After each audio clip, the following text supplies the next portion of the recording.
to being interested in it, because we'd be cooking, French and fusion and California, but we'd be talking about Mexico. Yeah. Because, they were always homesick. Of course. And so instead of learning about Mexican food by going to restaurants or reading books, I would stand next to somebody who would tell me about going out and catching grasshoppers, or, the state that he grew up in and what the food was like there and what his mother cooked and what his grandmother cooked. And the romance of it was just, because I'm a history geek, I love food with roots anyway. It just captured my imagination so much. And that was when I started researching the Baja book, because Baja has its own foodway. Central Mexico, each state, it's very distinctive, but Baja has its own foodway, and that foodway is the same one that California has. So it really informs our state of mind and what we do here. And when you hit it right on, which I think we do, it's like, oh yeah, this is our little part of the world here. Yeah. This is what we do. And you're absolutely right about that. I've spent a lot of time in mainland Mexico with my tequila business, and the culture and the food are very different over there. The heart is still the same, and that's that heart of the Mexicans that we talk about and that we love so much, but the food is very different. So I love that you married a surfer. I've been a surfer since 1983. I've spent a lot of time in a tent down in Mexico. But it's also where you discover some of those foods in those random surf spots. Take a risk, let's have some tacos here, or you meet a family, and next thing you know, you're in their dining room in a local village because you're hungry and they're nice, and you brought them something that they'd never seen before. Any experiences like that for you that you want to share, or very unique surf spots that really attracted you to being down there? I can't tell you the really good ones. Yeah, of course not. Well, they're discovered now, okay? Yeah, they're all called Secret Spot. Driving down, we would hit street stands. We didn't go to restaurants. It would always be stop at the taqueria, this place. Oh, we have to have this guy's clam, because he does the clam cocktail, Cuero, across from the black market in Ensenada. Or this place has fish soup, and, we're going to stop here for beer, and right across the street, we can get something to eat. Yeah. So, again, my entry to the food was really the way a Mexican would eat and not the way a tourist would eat in a restaurant. And then when we were actually camping, you look in the water and it's like, oh, it's a lobster. Okay. Yeah, let's cook that. There's some driftwood. There's a lobster. Let's do that. I learned to, just eat clams straight up. Mussels, when they were small enough, we would eat them. The foraging aspect was really interesting. The desert plants, which I actually learned more about in mainland Mexico than in Baja, because there's so little. Baja's full of poisonous, spiny things, in case you didn't know. Yeah. Yes. Central Mexico, you can eat that flower, but not in Mexico. I think it brought more of an attitude than specific experiences. Yeah. And not because I didn't grow up in San Diego. I wasn't crossing the border when I was 18 years old to get drunk down there. Yeah. I had to go down and get drunk when I was 21 and finally got here. And it really changes your perspective. Also, being in the markets and actually seeing what people eat. What's this meat? What do I do? I was a chef at this point, so I would be looking at things like that. And when I did start looking for recipes and start hunting for things to cook, I would go to my cooks and I go, how do you make this? Call your mother. Yeah. I want to know how to make this salsa. Or I get in cactus pears and they go, oh, my grandmother used to do this and this and this and this. And just in conversation, things would catch me. I have worked with 3 people that were born and raised in Baja California and Tijuana. 2 in Tijuana and 1 in Ensenada, and they have a really interesting perspective on it from the seafood point of view. Right. Because you never think of Tijuana as a seafood destination. I don't know why not. It's right there. It's right there. Yeah. Great seafood restaurants in Tijuana. Ensenada, you kind of expect it, but they were like the tuna masters down there. And the hot smokers, like Las Humadoras, and I'm going in circles here, but right behind the old fish market in Tijuana on the way to the Costco is Las Humadoras, which is that strip of taquerias there. Have you ever been there? I have not, actually. They're awesome. Those are the best taco places, and they're easy to get to, but they're built where all the old smokehouses used to be. So if you go back to the theory that people eat what they have, when you catch a marlin that's 300 pounds, That's a lot to eat without refrigeration. So they started this whole hot smoking thing, which is very distinctive to Baja California. The olives, the presence of the Mediterranean aspect of the diet, which keys right into the wine. Of course. And the olives are unbelievable. So is the olive oil. Yep. And the olives were planted to make olive oil to pack the tuna that came in. Now that I didn't know. Yeah, that's why they're there. So that wonderful cannery just north of Ensenada. Yeah, that we can all smell. That we can all smell. There's good beer nearby, though, so it's worth the smell. Well, I'm glad that you shared some of that because that's what I was trying to extract out of you because I think that's what attracts me so much about Baja. You talk about you eat what's around. And I remember a number of camping trips, literally finding some wood, fishing, meeting a local that says, oh, I got, some salsa or whatever they've got. And then next thing you know, you're having lunch with 10 local guys because you caught a couple fish and everybody's having a great time. And I think that's really the essence of Baja is putting something together with what you have. And I just think it's very special. And I've seen a lot of the recipes in your books, and I know they reflect some of that spirit, if not all of it. It's hard to bring that feeling into a restaurant. And we really try.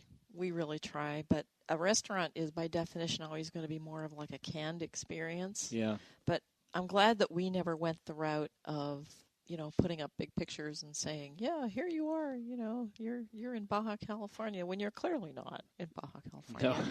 But if you were there, this is the story behind this dish, because everything on the menu has a story behind it.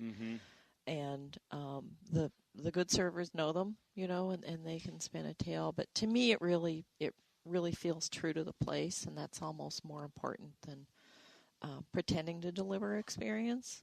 Because this is a place that could be in Baja. Yeah, absolutely. They probably do pretty well in Mexico City, too. You probably would, and a lot of other places.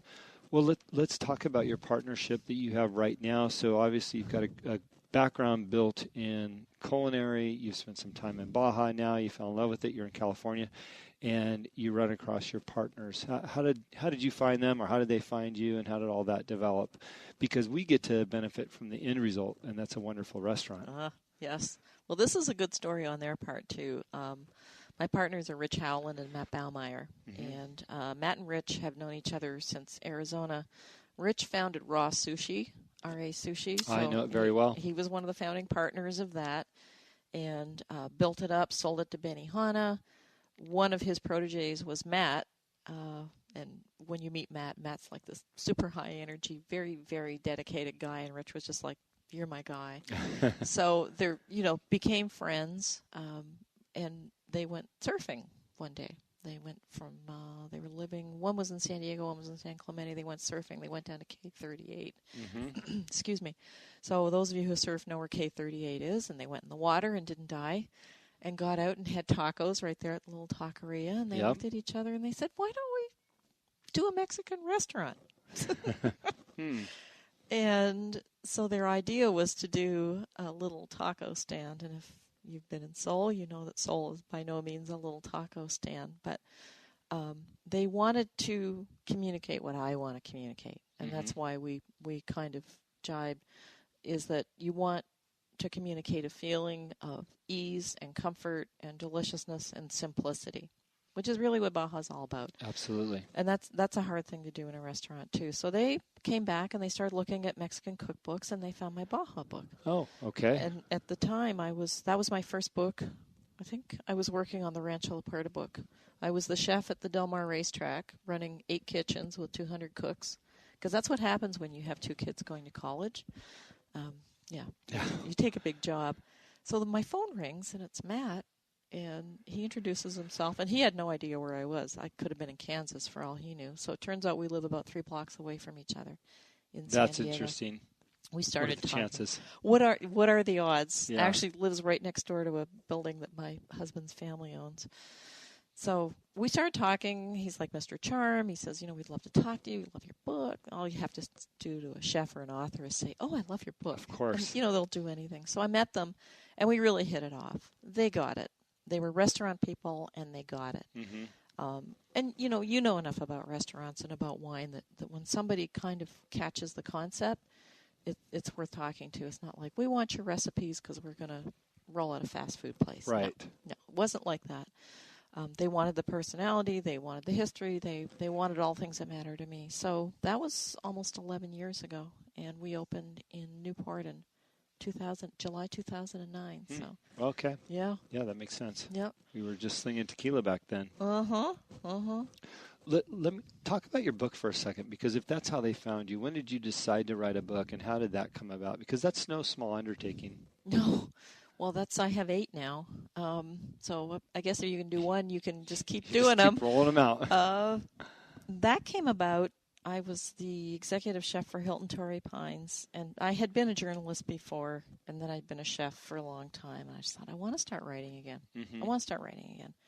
So I called up the Union Tribune, food editor, and introduced myself in a high, squeaky, scared voice and said, I want to write a story for you. She said, yeah, write whatever you want. Easy. So I started doing articles, found a writing coach, Tony Allegra, who is from San Diego originally and is now in the Bay Area. And she said, why don't you write a book? And I went, I can't write a book. A book's too big. A book is too big a deal. And she says, you can write a book. And she said, if you were going to write a book, what would you write it about? And I said, without even thinking about it, I said, I write it about food and wine in Baja California. Right. Because it's such a cool place, so undiscovered, so special. And she went, fine, what would you call it? And I said, Baja Cooking on the Edge. She says, there, you have a book. Now just write it. Fill in the pages in between. Yeah, just fill in the 280-odd pages. And it was originally going to be a book about Southern California and Baja, and all the editors wanted was Mexico. That's all they wanted to talk about was Mexico. I'm like, fine. So that took me about 2.5 years to research. It was pretty much a 4-year project from start to finish to get it done, published by Rodale, and then I bought the rights and reprinted it. And it was great. It was great. Well, because we're on a podcast, people can't see it, and I will just remind everybody what a beautiful book it is, not only for the recipes and the stories, because you've done a lot of research. There's a lot of history in here. It's all the recipes all come with a story. Everything comes from somewhere, which to me with food really matters. It's what was Eric saying earlier, your partner, he was saying, it's the mystery.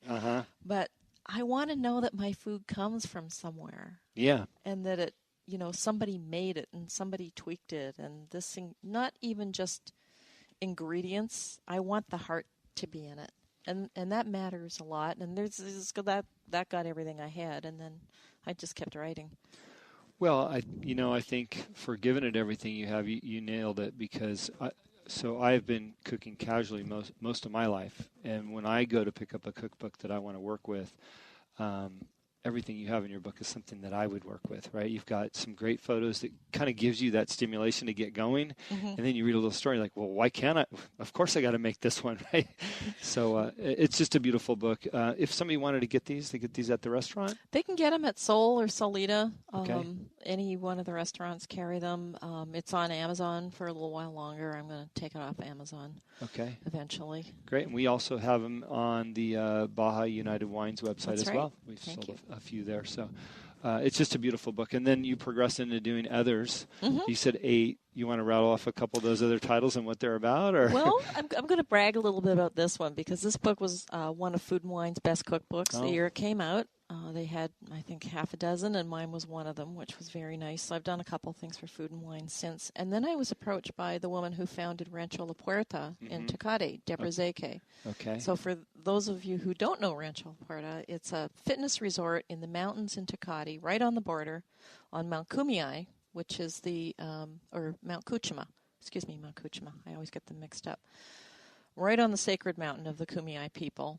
And it's 75 years old, and you just go and you hike, and they have a 6.5-acre organic garden, and it's an amazing place. It's one of those really special, like Stonehenge type places that you go into and you go, oh yeah, I like this. So she approached me to write a new cookbook with them called Cooking with the Seasons. That was nominated for a James Beard Award. Didn't win, but I'll take it. Hey, I'll take it any day of the week. Yep. I've done a couple of taco books. I did a book called Salsas and Moles. I did the Mexican Slow Cooker, which is occasionally a bestseller on Amazon still, which is nice. And I just finished the Mexican Instant Pot. Oh, Oh, I got to get that. Oh, you got to get an Instant I'm Pot. addicted. I have an Instant Pot. Oh, they're I the need best. your book. Oh, October. End of October it comes out. Oh, yeah. I'm on that thing at least 2 or 3 days a week. Well, it's funny.